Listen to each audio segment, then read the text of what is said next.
Assalamualaikum warahmatullahi wabarakatuh. Waalaikumsalam. Tadi, ya.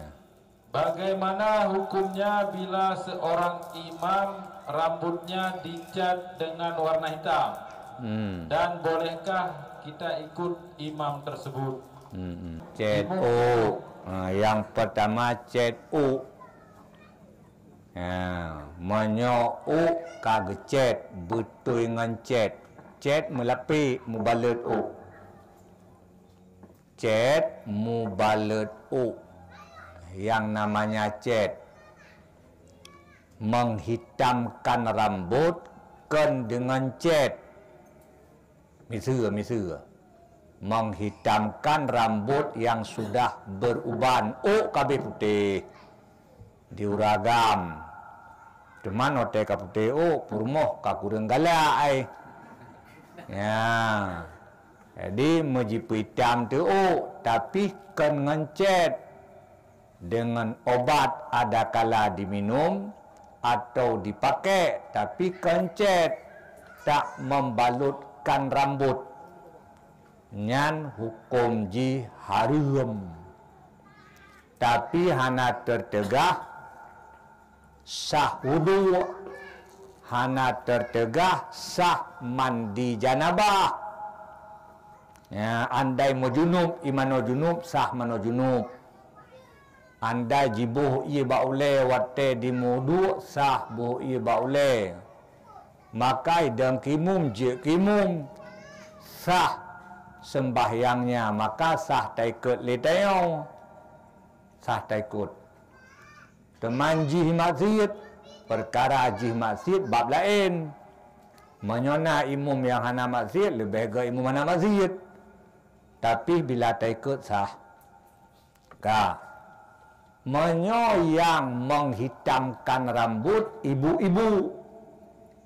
ibu-ibu kaputih pegah le suami kan kami tahu bat bitam be bagah dah himawa ya be galak de kera baru lain ya meya minta obat ya kencet tidak membalutkan rambut nyan hukum kurinang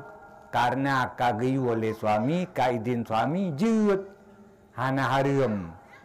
ya nyak bek galak ke kelain ya, bek ke kalan urinang lain ya jut hana haram ya, dan hana masalah sepuh pe ya yang kurinang menyo uragam menyo warna hitam jut menyo warna lain menyo kencet jut O kaputih jimita obat supaya nyak merah ya jut baik tam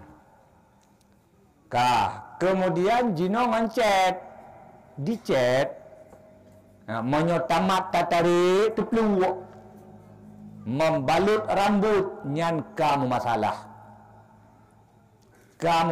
menyo kudu mungkin hang masalah jet taplei berkenang kulit ulai tapi bak mano janabah kahanabih bulut O karena O kai balut lecet maka hansah rafa hadare bila gesemayang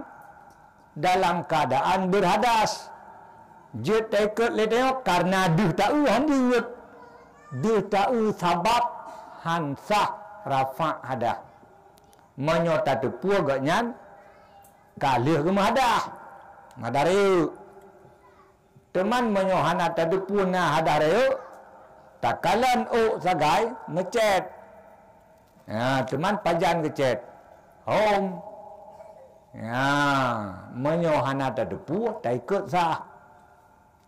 tapi menyota tepu agaknya kalih mahadare dan O guh ngecet pasti wate gemano hansa maka hansa ikut nyamban kanyan menyocet dicet membalutkan rambut maka bermasalah